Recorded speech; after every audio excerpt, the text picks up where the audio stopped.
अस्सलाम वालेकुम। असल में काफ़ी देर से ना बहुत सारी चीज़ें जिनके ऊपर मैंने डिस्कशन करनी थी लेकिन कभी मुझे टाइम नहीं मिला। कल मैंने अपने छोटे भाई से एक क्वेश्चन पूछा कि मुझे क्या करना चाहिए, क्योंकि मेरा थीसिस का काम ऑलमोस्ट कंप्लीट हो चुका है और मेरे पास अभी कुछ और नेक्स्ट टास्क नहीं है करने के लिए। बेसिकली मेरे पास 2 गोल्स हैं इस वक़्त। एक है एनालिटिक्स एजेंसी और दूसरा कोर्सेज़, और तीसरा हम लोग वीडियो के ऊपर भी कुछ काम कर रहे थे। तो उन्होंने से मैंने पूछा कि यार मुझे ना तीनों में से एग्ज़ैक्टली नहीं समझ आ रहा मैं तीनों में से किस चीज़ को परस्यू करूँ। तो उन्होंने मुझसे पूछा कि जो मनी है ना, जो परस्यूट ऑफ मनी है या परस्यूट ऑफ वेल्थ है, वो एक अच्छा गोल नहीं है, वो एक सेल्फिश गोल है। फिर उसके बाद हमारी थोड़ी-सी डिस्कशन हुई व्हाई पीपल मेक डिसीजंस। तो उसमें जो थोड़ी-सी चीज़ हमने डिस्कवर की वो मेनली रिलेटेड थी हैप्पीनेस और पेन से रिलेटेड। जो संदीप भाई ने बहुत देर पहले एक बात की थी कि everything that human beings do वो ईदर परस्यूट ऑफ हैप्पीनेस के लिए है या रनिंग अवे फ्रॉम पेन के लिए। हैप्पीनेस का मतलब एज़ इट इज़ हैप्पीनेस नहीं है, इसमें क्यूरियोसिटी, जॉय और इस तरह की चीज़ें आ जाती हैं, ठीक है? तो कल जो मैंने अपने छोटे भाई के साथ थोड़ी-सी डिस्कशन की, उसमें हमने ये एक छोटा-सा ना एक फ्रेमवर्क बनाया। ये दोनों चीज़ें इग्नोर कर दें क्योंकि ये पर्सनल है। ये देखते हैं ना फूल्स। तो हमने बेसिकली एक स्पेसिफिक सिनेरियो डिस्कस किया जहाँ पे हम डिस्कस कर रहे थे बैड हैबिट्स को। तो ये आपको एक टाइम फ्रेम नज़र आ रहा है जो तकरीबन 1 मिनट से लेके 2 घंटे के दरमियान कहीं पे भी हो सकता है। हम लोग जो इस स्पेसिफिक केस में एग्ज़ाम्पल डिस्कस कर रहे थे वो स्मोकिंग की थी। जब आप वो प्लेज़र एक्टिविटी कर रहे होते हो ना, यानी उससे पहले आपकी एक फाइट चल रही होती है कॉन्शियसनेस वर्सेस प्लेज़र के साथ। क्योंकि आपको पता है कि यार ये लॉन्ग टर्म में ना मुझे गिल्ट भी देगा, सैडनेस भी देगा और पेन भी देगा। और अगर मैं ये जो हैबिट है मेरी, ये जो भी है, अगर मैं ये नहीं करूँगा तो मुझे हैप्पीनेस मिलेगी, ठीक है?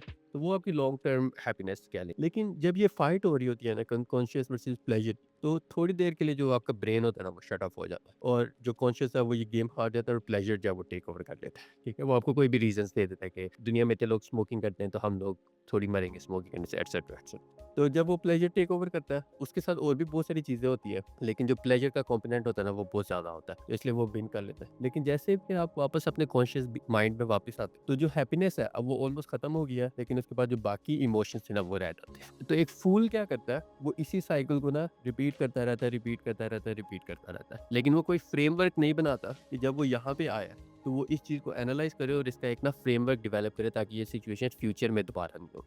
ये हमारी डिस्कशन हुई। तो कल की डिस्कशन के बाद मैं काफ़ी ज़्यादा डिफरेंट इमोशंस फ़ील कर रहा था गोल्स को लेके और लाइक परस्यूट ऑफ हैप्पीनेस या परस्यूट ऑफ वेल्थ और लाइक लाइफ को किस तरह से अप्रोच करना है एटसेट्रा, एटसेट्रा। उसके बाद थोड़ी-सी डिस्कशन हमारी और हुई क्यूरियोसिटी और मोरालिटी के ऊपर, क्योंकि मुझे लग रहा था कि शायद क्यूरियोसिटी और मोरालिटी 2 ऐसी चीज़ें हैं जो इस फ्रेमवर्क में फ़ॉल नहीं करती। जिस तरह हमने शुरू में कहा ना कि हैप्पीनेस एक बहुत ज़्यादा इमोशंस कंबाइंड होते हैं जिसमें जॉय, एक्साइटमेंट और क्यूरियोसिटी और मोरालिटी भी है। बेसिकली हमारी डिस्कशन यहाँ पे खत्म हो गई थी क्योंकि ये काफ़ी देर तक चल रही थी। तो क्यूरियोसिटी और मोरालिटी जो है ना वो हमने उसे इन दोनों से सेपरेट किया क्योंकि मेरा ये बिलीफ था कि क्यूरियोसिटी इटसेल्फ और मोरालिटी इटसेल्फ ये जो है ना हैप्पीनेस के अंदर नहीं आती, क्योंकि कुछ साइंटिस्ट जो है वो अपनी पूरी-पूरी लाइफ स्पेंड कर देते हैं सिर्फ ये फाइंड आउट करने के लिए कि इस एक्सपेरिमेंट का रिजल्ट क्या है। तो 2 चीज़ें हमारे पास, एक है व्हाय और एक है व्हाट। आप क्यों कर रहे हो और आप क्या कर रहे हो? शायद लाइफ में ज़रूरी होता है कि आप क्यों कर रहे हो, लेकिन व्हाट भी इक्वली इम्पोर्टेंट है क्योंकि जो मेजॉरिटी टाइम आप काम करने के लिए स्पेंड करते हो ना, वो आप व्हाट पे स्पेंड करते हो। यानी 99% जो एक्चुअल वर्क आप कर रहे हो, वो व्हाट के ऊपर है और शायद उसकी जो रीज़निंग है ना, वो व्हाय है। तो हमने एक चीज़ और कल डिस्कस की थी, वो यहाँ पे हमने लिखी नहीं है, तो मैं इसे यहाँ पे ऐड कर देता हूँ। एक थी हैप्पीनेस वर्सेस पेन और दूसरा जो था वो था बेनिफिट्स वर्सेस लॉस, यानी प्रॉफिट और लॉस स्टेटमेंट या फिर हैप्पीनेस एंड पेन। तो छोटे भाई का जो पॉइंट ऑफ व्यू था ना वो ये था कि हम जो कुछ भी कर रहे होते हैं ना, वो बेसिकली हम कर रहे थे परस्यूट ऑफ हैप्पीनेस और रनिंग अवे फ्रॉम पेन में। और मुझे लग रहा था कि शायद हम लोग बेनिफिट्स एंड लॉस के चक्कर में भी चीज़ें कर रहे होते हैं, लेकिन अगर आप इससे देखो ना तो ये शायद उतना ज़्यादा नहीं है, क्योंकि कई दफ़ा हम ऐसे डिसीजंस लेते हैं, जैसे कॉर्पोरेट सिचुएशन में हम एक सिचुएशन डिस्कस कर लेते हैं जहाँ पे आपको बॉस की कोई बात बुरी लग रही है और आप क्या करते हो उस मोमेंट पे ना लड़ाई कर लेते हो बॉस के साथ। तो वो क्या करता है, वो आप उसमें आपका कोई बेनिफिट नहीं है, वो लॉन्ग टर्म भी आपको नुकसान देगा और सारा कुछ आपकी रेपुटेशन ख़राब हो जाएगी, मोस्ट लाइकली आपको जॉब से भी निकाल देंगे। लेकिन आप फिर भी वो डिसीजन लेते हो, आप क्या करते हो, आप बॉस के अगेंस्ट जाते हो, उसके लड़ लेते हो या जो भी से गाली दे देते हो एटसेट्रा। तो वहाँ पे आपका बेनिफिट नहीं है, लेकिन वहाँ पे शायद आपका ना रनिंग अवे फ्रॉम पेन है कि आपको उस सिचुएशन जो है वो अच्छी नहीं लग रही। हमने एक और सिनेरियो डिस्कस किया था पेरेंट्स का, कि आप पेरेंट्स की बात क्यों मानते हो? वो भी एक इसी तरह की एक एग्जांपल है कि अगर आपके पेरेंट्स कोई आपको चीज़ कहते हैं और आपको उस चीज़ की कोई हैप्पीनेस नहीं नज़र आ रही, लेट्स से आप कोई काम कर रहे हो लेकिन आपको उससे कोई खुशी नहीं मिल रही, ठीक है? तो मोस्ट लाइकली आप वो काम इसलिए कर रहे हो कि उसके नुकसानात क्या हैं, कि उसकी दूसरी साइड पे क्या है। अगर आपको उसका कोई बेनिफिट नहीं समझ आ रहा, तो आप हमेशा एनालाइज़ करते हो कि उसके जो दूसरे एंड पे जो लॉसेस हैं, वो किस टाइप के हैं। तो फिर वो भी एक अच्छा कह लें कि एक पॉइंट ऑफ व्यू आपको दे देता है चीज़ों के बारे में। सो ये 2 चीज़ें हो गई। Pursuit of happiness, running away from pain, दूसरा हो गया pursuit of benefits and saving yourself from loss. लेकिन जो दूसरे वाला पॉइंट है ना, सेविंग योरसेल्फ फ्रॉम लॉस वाला, वो इतना मेजर रोल प्ले नहीं कर रहा होता डिसीजन मेकिंग के अंदर। वो शायद लॉन्ग टर्म में प्ले कर रहा होता है, लेकिन शॉर्ट टर्म में आप जितने भी डिसीजंस लेते हो, वो हैप्पीनेस एंड पेन की वजह से होते हैं। ये जो भी हमने एक फ्रेमवर्क डिस्कस किया ना, फूल्स फ्रेमवर्क, उसके मुताबिक। और मेरे ख्याल से जो डिफरेंशिएट करना होता है ना जीनियस को एक फूल से, वो यही है कि जब वो इस फ्रेमवर्क से गुजरता है ना, तो वो यहाँ पे ना एक सिस्टम बिल्ड करने की कोशिश करता है। लेकिन एक और बात जो छोटी बहन ने कही थी कि शुगर कोटिंग, कि हम लोग बेसिकली काम कुछ और चीज़ के लिए कर रहे होते हैं, लेकिन हम उसे शुगर कोट करते हैं। यानी लेट्स से अगर आप कोई बिज़नेस कर रहे हो, तो आप कहते हो भाई मेरे बिज़नेस का गोल है कि मैंने ना 2 लाख लोगों की मदद करनी है, 10 लोगों की मदद करनी है। लेकिन इन द एंड आपका एक्चुअल जो गोल है ना, वो है पैसे कमाना। तो आप क्या कर रहे होते हो, आप उसे शुगर कोट कर रहे होते हो एक डिफरेंट चीज़ के साथ। सो जब तक आप इंटरनली नहीं ना चेंज होते, जब तक आप इंटरनली अपने व्हाय को एक्सेप्ट नहीं करते, तब तक आप उन चीज़ों के ऊपर उस तरीके से काम नहीं कर सकते जिस तरह से उनका हक बनता है। एनी हाउ, ये एक डिफरेंट डिबेट है, हम इस पे किसी और दिन डिस्कस करेंगे कि कौन सा गोल आपने पिक करना है या कौन सा गोल पिक नहीं करना। अभी हम डिस्कस कर रहे हैं कि क्यों गोल पिक किया जाता है, लाइक क्या इमोशंस हैं जो आपको गोल पिक करने के लिए ड्राइव कर रहे होते हैं। सो अब क्वेश्चन आता है कि आपने अब गोल पिक करना है, यानी मैं अपनी बात कर रहा हूँ कि अब मैंने एक गोल पिक करना है कि मेरे पास अभी पूरी लाइफ पड़ी हुई है।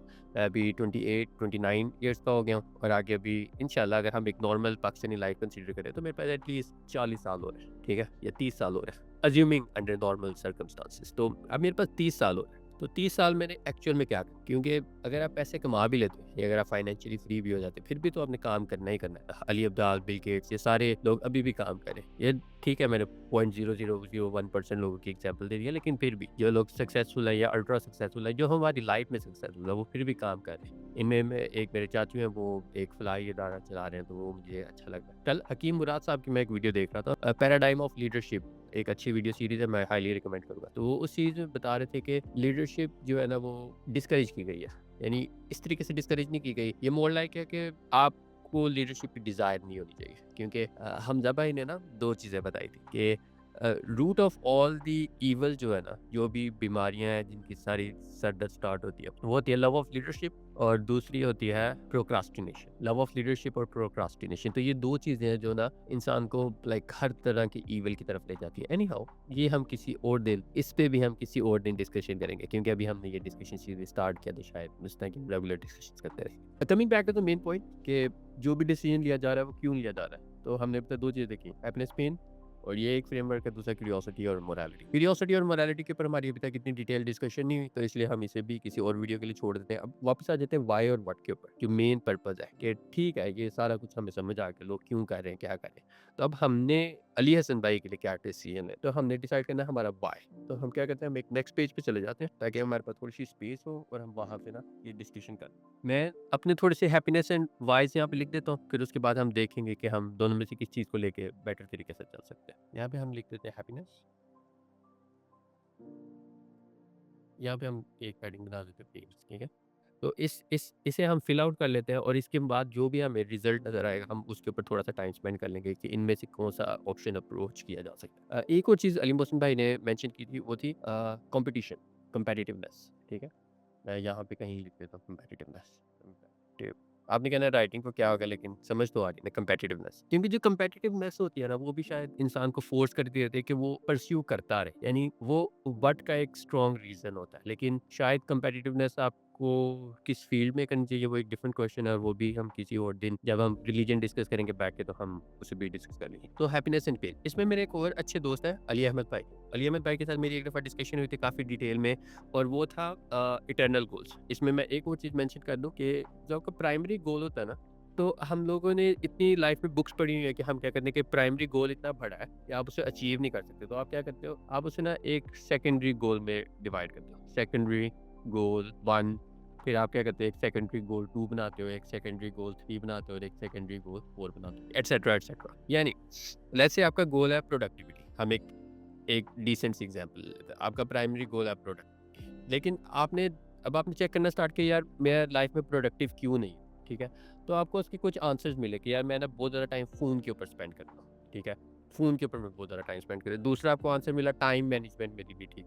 तीसरा आपको इसका आंसर मिला कि मेरे पास टू डू लिस्ट नहीं है, कि मुझे पता ही नहीं होता कि क्या करना है। यानी आपका जो प्राइमरी गोल था, आपने उसे कुछ सेकेंडरी गोल्स के अंदर डिवाइड कर दिया और फिर वो सेकेंडरी गोल जो है ना, वो आपने डिफाइन कर लिया कि यार ये ना मेरे कुछ सेकेंडरी गोल्स हैं। लेकिन इवेंचुअली क्या होता है कि अब आपका गोल जो है ना, आपका ये जो वाला आपने सेक्शन बनाया था ना फ़ोन यूसेज का, या आपने ये जो सेक्शन बनाया था टाइम मैनेजमेंट, या ये टू डू लिस्ट का बनाया था, बेसिकली क्या होता है कि ये आपके ना प्राइमरी गोल्स बन जाते हैं। यानी इवेंचुअली क्या होता है कि आप फ़ोन यूज़ करना छोड़ देते हो, लेकिन आप ये भूल जाते हो कि मैं फ़ोन क्यों यूज़ नहीं कर रहा था। तो आपका जो मेन फ़ोकस होता है ना प्रोडक्टिविटी से, वो रिमूव हो जाता है। आपका सारा का सारा फ़ोकस आ जाता है यार फ़ोन नहीं यूज़ करना, फ़ोन नहीं यूज़ करना, फ़ोन नहीं यूज़ करना। तो आपका माइंड आपको ना आपके सेकेंडरी गोल के ऊपर ट्रेन कर रहा होता है। इसमें एक बहुत फेमस स्टोरी है मंकीज़ की, कि आपके पास 5 मंकीज़ है, आपके पास ये एक एक्सपेरिमेंट है, कंट्रोल एक्सपेरिमेंट है, इसमें आपके पास 5 मंकीज़ है और आपने क्या किया, आपने ना एक एक ऊपर ना कुछ केले रख दिए या कुछ ऐसा फ्रूट रख दिया जो उन्हें पसंद, और नीचे आपने ना एक लैडर डाल दी, ठीक है? एक सीढ़ी आपने बना दी यहाँ पे। साइंटिस्ट क्या करते हैं, वो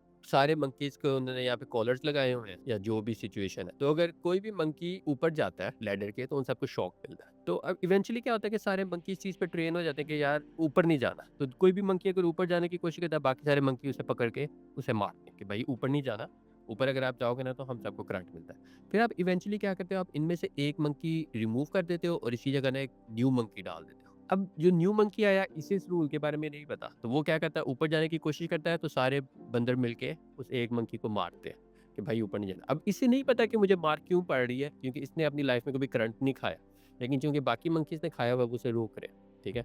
तो इसी तरह करते करते आप क्या करते हो, आप एक एक करके सारे मंकीज को रिप्लेस कर देते हो न्यू मंकीज के साथ। तो अब हर दफ़ा जब एक मंकी रिप्लेस होता है, तो वो भी क्या करता है, वो भी बाकी लोगों के साथ मिलके उस मंकी को मारता है जो ऊपर चढ़ने की कोशिश करता है। क्योंकि उनका जो बिहेवियर ट्रेन हुआ है ना, वो इस तरीके से है कि जो बंदा भी ऊपर जाएगा, उसे मार पड़ेगी। उन्हें ये नहीं पता कि ऊपर जाएँगे तो करंट पड़ेगा, इसलिए ऊपर नहीं जाना। उन्हें बस ये पता है कि भाई जो बंदा भी सीढ़ियों के ऊपर जाएगा, उसे मार पड़ेगी। तो ये चीज़ मेंशन करने का यहाँ पे ज़रूरत ये थी कि आपका जो प्राइमरी गोल होता है ना, आप उससे डाइवर्ट हो जाते हो। तो मुझे लगता है कि सेकेंडरी गोल्स अच्छे होते हैं, लेकिन सेकेंडरी हैबिट्स भी अच्छी होती है, लेकिन आपको कभी भी जो आपका मेन गोल है ना, आपको उसे सेकेंडरी गोल्स के अंदर नहीं डिवाइड करना चाहिए, क्योंकि वो आपका फोकस जो है ना, वो सेकेंडरी गोल्स के ऊपर शिफ्ट कर देता है बजाय कि प्राइमरी गोल्स के ऊपर। इसकी एक बहुत अच्छी एग्जांपल है कि डॉक्टर, मेजॉरिटी लोग डॉक्टर्स इसलिए बनते हैं क्योंकि उनके पेरेंट्स चाहते हैं, या उनके कोई दोस्त डॉक्टर थे, या इस तरह की जो भी सिचुएशन है, हम उस डिटेल में नहीं जाते। लेकिन लेट्स से हम ऐसे बंदे को डिस्कस करें जो डॉक्टर इसलिए बनना चाह रहा था कि वो लोगों की हेल्प करे, ताकि वो इंसानियत के काम आए, या वो लोगों की सेवा करे, या जो भी है, लोगों को पेन से रिलीफ दे, एटसेट्रा एटसेट्रा। उसने अपना मेन गोल बनाया था मेडिकल, मेडिसिन उसने अपना मेन गोल बनाया। लेकिन अब उसने देखा कि यार ये मेन गोल अचीव करने के लिए ना, मुझे पहले एमबीबीएस क्लियर करना है, उसके बाद मुझे एक सर्जन का कोर्स करना है, स्पेशलाइजेशन उसे कहते हैं, स्पेशलाइजेशन। मुझे इस फील्ड के बारे में नहीं पता क्योंकि मैं इंजीनियरिंग से ताल्लुक रखता हूँ। स्पेशलाइजेशन के बाद हाउस जॉब, ठीक है? उसके बाद फिर जो भी टेस्ट्स वगैरह होते हैं इनके, और उसके बाद आप क्या करते हो, आप इस साइकिल को कंप्लीट कर लेते हो। लेकिन इवेंचुअली क्या होता है, जब ये बंदा अपना मेन गोल यहाँ से शिफ्ट करके ना, जो मेडिसिन से भी ऊपर जो उसका मेन प्राइमरी गोल था, सर्विंग ह्यूमैनिटी, हम यहाँ पे ह्यूमैनिटी लिख देते हैं। ये ह्यूमैनिटी जो गोल है ना, वो अब उसका मेडिसिन के साथ रिप्लेस हो गया, और इवेंचुअली वो क्या करता है, वो इस छोटे गोल को एमबीबीएस पे ले आता है, फिर ये उसका मेन गोल हो जाता है, फिर उसका ये मेन गोल हो जाता है, फिर ये मेन गोल हो जाता है। और इन दी एंड जब जब वो इन गोल्स के अंदर जा रहा है ना, तो उसे कम्युनिटी एक मिल रही है। जैसे वो एमबीबीएस उसका मेन गोल बना है, तो उसे वो दोस्त मिले हैं जिनका गोल एमबीबीएस है, ठीक है? तो यहाँ पे उसकी सारी कम्युनिटी ऐसे लोगों के साथ है जो हर वक़्त एमबीबीएस क्लियर करने की बातें कर। यहाँ पे उसका सारा गोल उन लोगों के साथ है जो स्पेशलाइज़ेशन क्लियर करने की बात करें। यहाँ पे उसका गोल ऐसे लोगों के साथ है जो हर वक़्त हाउस जॉब कंप्लीट करने की बातें करें, ठीक है? तो मेरा पॉइंट है कि आपकी कम्युनिटी जो है ना, वो उसी तरह से ग्रो कर रही होती है, वो चेंज हो जाती है। लेकिन अगर हर वक़्त उसका पॉइंट ह्यूमैनिटी की हेल्प करना होता ना, तो शायद उसका ज़्यादा कॉन्टैक्ट एनजीओज़ के साथ होता है, या जो भी है, अच्छे डॉक्टर्स के साथ होता है जो इस तरह की फील्ड में काम कर रहे हैं। Coming back to the main point, कि प्राइमरी गोल जो है, जो सेकेंडरी गोल्स होते हैं ना, वो शायद प्राइमरी गोल्स को बहुत ज़्यादा हिंडर करते हैं। आपको प्राइमरी गोल्स इसलिए चाहिए ताकि आप एक टू डू लिस्ट बना सको, ताकि आप एक एक गेम प्लान बना सको कि आपने जो आपका प्राइमरी गोल है उसे अचीव कैसे करना है। आपने कभी भी जो अपना फोकस है ना, वो प्राइमरी गोल से रिमूव नहीं करना। हमेशा आपका फोकस होना चाहिए कि जो भी आपने प्राइमरी गोल सेट किया था, लोगों की हेल्प करना या पैसे कमाना या जो भी है, आपने हमेशा प्राइमरी गोल के ऊपर फोकस रखना है। लेकिन इसमें एक और चीज़ मैं मेंशन कर दूँ, फॉर एग्जाम्पल लोग बिज़नेस स्टार्ट करते हैं ना, तो उनका गोल होता है कि यार पैसे कमाने, ढेर सारे पैसे कमाने, बहुत ज़्यादा पैसे कमाने। तो वो जो प्राइमरी गोल है ना, वो अचीव बहुत देर बाद जाके होगा। क्योंकि प्राइमरी गोल के दरमियान में और हर्डल बहुत ज़्यादा है। आपने बिज़नेस बिल्ड करना है, आपने टीम हायर करनी है, आपने बिज़नेस सेलेक्ट करना है, नीश सेलेक्ट करनी है, एटसेट्रा, एटसेट्रा। तो जो आपकी ग्रेटिफिकेशन है या जो आपकी मोटिवेशन है ना, वो हर वक़्त ख़त्म हो रही होती है। सो यहाँ पे एक और पॉइंट आता है कि आपका जो गोल है वो किस टाइप का होना चाहिए। यानी ये तो अभी तक हमने देखा कि गोल की नेचर क्या होती है, वो किस तरीके से लोगों को इफ़ेक्ट कर रहा होता है। अब जब आपका गोल बहुत ज़्यादा डिस्टेंट है ना, वर्ल्ड हंगर ख़त्म करना है, पाकिस्तान में से पॉवर्टी ख़त्म करनी है, लोगों को एजुकेट करना है या रिलीजन की तबलीग करनी है, जो कुछ भी आपका गोल है, एक जो भी करना है। कुछ गोल्स इस तरह के होते हैं, वो ऑलमोस्ट इन्फिनिट होते हैं कि आप सारी लाइफ भी काम करते रहोगे तो वो शायद अकॉम्प्लिश नहीं हो पाए। तो इस पूरी सिचुएशन में ना जो चीज़ें एक्चुअल में मैटर करती हैं, वो यही है कि आपका जो प्रोसेस है, आप उसमें चीज़ें किस तरीके से इन्वॉल्व कर सकते हो। सबसे पहली चीज़ मैं एक और मेंशन कर दूँ कि ज़रूरी नहीं है कि आपने कुछ बनना है, आपने अपनी लाइफ में कुछ करना है। यू आर ऑलरेडी समथिंग जो आपने किया हुआ है। अगर आप अपनी लाइफ से ये प्रेशर रिमूव कर देते हो ना कि मैंने कुछ करना है, मैंने कुछ करना है, मैंने ये करना है, वो करना है, तो आपकी लाइफ बहुत ईज़ी हो जाती है। क्योंकि अगर आपका डे टू डे प्रोसेस ही हर वक़्त अकॉम्प्लिश कर रहा है आपकी लाइफ, इसमें सबसे ईज़ीएस्ट एग्ज़ाम्पल मेरे लिए कोट करना रिलीजन की है कि अगर आप कहते हो कि यार मैंने एक अच्छी रिलीजियस मुस्लिम लाइफ गुजारनी है, लेकिन आपका फोकस सारा का सारा डिफरेंट चीज़ों के ऊपर। वैसे आपने अपने सारा फोकस डिवाइड किया हुआ। आपने रिलीजन को एक सेपरेट चीज़ रखा हुआ है, आपने अपनी डेली लाइफ को एक सेपरेट चीज़ रखा हुआ है। वो दोनों आपस में कनेक्टेड नहीं है। फॉर एग्ज़ाम्पल आप दिन में 8 घंटे जॉब करते हो, तो आपने उसका फोकस रखा हुआ है कि 8 घंटे मैं जॉब इसलिए कर रहा हूँ ताकि मैं ना पैसे कमा सकूँ। तो 8 घंटे का जो मेन गोल है वो पैसे कमाना है, आप वो रिलीजन के साथ डिस्कनेक्ट हो गया।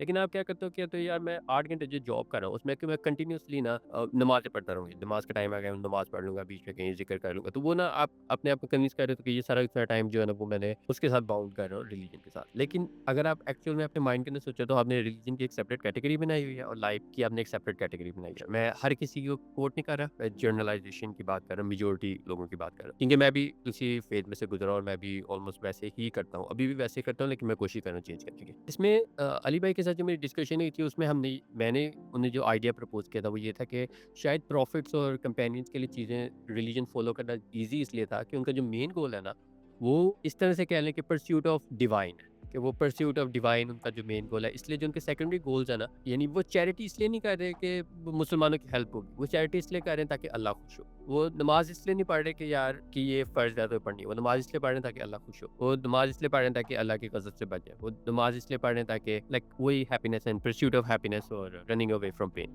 लेकिन उनका जो पेन है वो डायरेक्टली अल्लाह के साथ एसोसिएटेड है, वो सेल्फ के साथ एसोसिएटेड नहीं है। वो इसलिए नहीं कह रहे कि मैं इसमें कैसा खुश फ़ील करूँगा या नहीं करूँगा। वो कहेंगे कि मैं इसलिए ये कर रहा हूँ ताकि अल्लाह इससे खुश हो, ठीक है? अगर वो खुश होगा तो मुझे उसके बेनिफिट्स मिलेंगे, ठीक है? ये जो भी है, अगर आप उतना डीप जाके नहीं भी सोचते देन इट्स ऑलराइट। ज़रूरी नहीं है कि हर बंदा उस डीप लेवल पे जाके चीज़ों को सोचे। रिलीजन की एग्ज़ाम्पल इस तरीके से सूट होती है कि अगर आपका प्राइमरी गोल जो है, जो आपका मेन टारगेट है और आपकी जो सेकेंडरी टारगेट है, आपने उन दोनों को आपस में हमेशा सिंक रखना है। For example coming back to the main goal जो हमने प्रोडक्टिविटी का थोड़ी देर पहले डिस्कस किया कि प्रोडक्टिविटी है, तो आपने उसके 3-4 सब गोल निकाले कि भाई less usages of phone, time management और टू डू लिस्ट। अब आपने जो लेस यूजेज ऑफ फ़ोन है ना, आपने ये कंक्लूजन निकाला कि भाई मैंने फ़ोन कम यूज़ करना है। लेकिन आप फ़ोन कम यूज़ करने का गोल नहीं रख रहे, आपका गोल हमेशा ही प्रोडक्टिविटी रहेगा। मैं फ़ोन क्यों कम यूज़ कर रहा हूँ? प्रोडक्टिविटी के लिए। तो जो कुछ भी आप कर रहे हो प्रोडक्टिविटी के लिए। यानी कोई भी बंदा आपसे छोटी-सी चीज़ भी पूछते ना, यार आपने अपने छोटे भाई को पानी का ग्लास क्यों दिया? ताकि अल्लाह खुश हो। उसमें जो सेकेंडरी गोल है ना, वो आपने बीच में से रिमूव कर दिया। यानी आपने पानी उसे इसलिए दिया ताकि उसकी प्यास खत्म हो जाए। आपने उसकी प्यास क्यों खत्म की?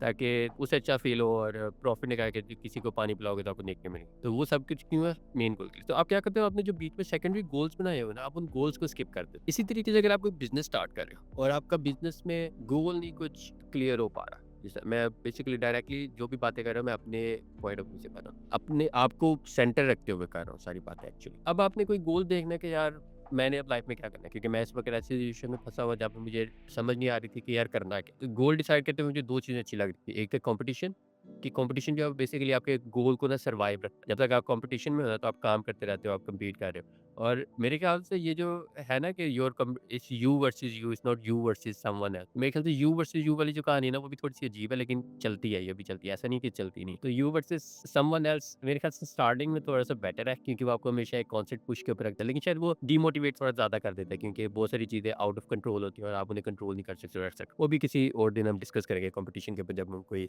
टॉपिक बनाएँगे तो। वीडियो हमने स्टार्ट की थी pursuit of happiness and running of pain, और अब हम डिस्कस कर रहे हैं प्राइमरी गोल्स और सेकेंडरी गोल। हालाँकि सारा कुछ कनेक्टेड है, क्योंकि सारी कन्वर्सेशन कनेक्टेड चल रही है। अब आ जाता है एक्चुअल में क्या करना है और क्यों करना है, ठीक है? ये तो सारा कॉन्टेक्स्ट हमने बिल्ड कर लिया ना कि लोग क्यों कर रहे हैं, कैसे कर रहे हैं और क्या बेटर चीज़ है, क्या बेटर चीज़ें नहीं। अब हमने एक्चुअल में अपने लिए एक व्हाय सेलेक्ट करना है। तो मेरे पास इस वक़्त 3-4 डिफरेंट ऑप्शंस हैं और मैं चाह रहा हूँ कि जो हमारा व्हाय है ना, वो इस दुनिया के साथ कनेक्टेड नहीं हो। ठीक है, अगर आपका व्हाय है कि यार लोगों को एम्प्लॉयमेंट देनी है, तो आपका ये व्हाय नहीं होना चाहिए। आपका व्हाय होना चाहिए अल्लाह को प्लीज़ करना, ठीक है? अल्लाह को खुश करना है, अपने लिए जन्नत सिक्योर करनी है, दोज़ख से भागना और एटसेट्रा एटसेट्रा। मुझे तो ये गोल भी ना काफ़ी मीनिंगलेस सा लगता है कि जन्नत को परस्यू करने के लिए मैं ये काम करने लगा या मैं दोज़ख से बचने के लिए ये काम करने लगा। क्योंकि मुझे लगता है कि शायद लाइफ़ का ये एज़ सच उस तरीके से वो पर्पज़ नहीं है। एनी हाउ, तो अब मेरे पास ना 3-4 डिफरेंट गोल्स हैं और मुझे लग रहा है कि जो सबसे प्राइमरी जो मेरा गोल है ना, वो वही है कि अल्लाह को प्लीज़ करना, ठीक है? और सेकेंडरी जो गोल मैं अब सोच रहा हूँ ना, वो मुझे कोर्सेज़ जो है वो एक ज़्यादा बेटर चीज़ लगती है। क्योंकि एजुकेशन जो है वो प्रॉफ़िट ने भी कहा है कि एजुकेशन हासिल करो, रब्बी ज़िदनी इल्मा। और मेरे ख़्याल से जो ज़्यादा इल्म रेफ़र किया जाता है वो रिलीजियस नॉलेज है, लेकिन रिलीजियस नॉलेज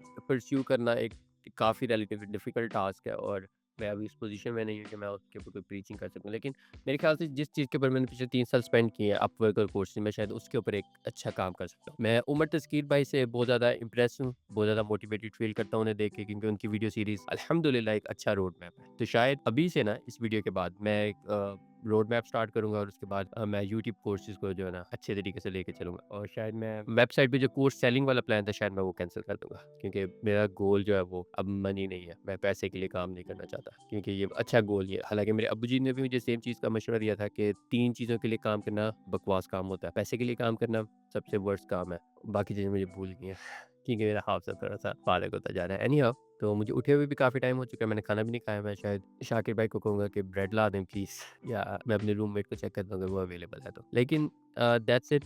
हम लोग व्हाट के ऊपर जो है ना वो थोड़ा-सा डिटेल में कल इंशाल्लाह बात करेंगे। इस वक़्त तक हम कन्वर्सेशन यही रखते हैं कि व्हाय क्यों ज़रूरी है और व्हाय मेरे ख़्याल से जो मेरे लिए सबसे बेस्ट व्हाय है वो यही है कि pursuit of divine, happiness of the divine and bringing divine into my own life. मैं डिवाइन वर्ड इसलिए यूज़ कर रहा हूँ, ऑल्दो ये क्रिश्चियनिटी से बहुत ज़्यादा मिलता-जुलता है, लेकिन मेरी सेंस में ये अल्लाह और उसके लिए है कि मैं चाह रहा हूँ कि मेरा जो मेन पर्पज़ है ना वो उसके साथ लिंक हो जाए। मैं ये नहीं कह रहा कि मैं 100% एक बहुत अच्छा आदमी और मैं बहुत नेक हूँ या एटसेट्रा एटसेट्रा। मेरे में बहुत ज़्यादा प्रॉब्लम है, लेकिन मैं कोशिश करूँगा 2 चीज़ों से दूर रहने की, लीडरशिप से और प्रोक्रास्टिनेशन से। और इंशाल्लाह मैं कोशिश करूँगा ज़्यादा से ज़्यादा मैं चीज़ें रिकॉर्ड कर सकूँ ताकि हम इस काम को भी ना आगे बढ़ा सकें। एनी हाउ, अस्सलाम वालेकुम। बल्कि इसके ऊपर एंड करने के बजाय ना मेरा एक और यूट्यूबर मुझे बहुत अच्छा लगता है और वो जब वीडियो एंड होती है ना तो वो हमेशा कहता है रब्बी ज़िदनी इल्मा। तो शायद मैं भी इन वीडियोज़ के एंड पे ना यही कहा करूँगा कि रब्बी ज़िदनी इल्मा। अस्सलाम वालेकुम।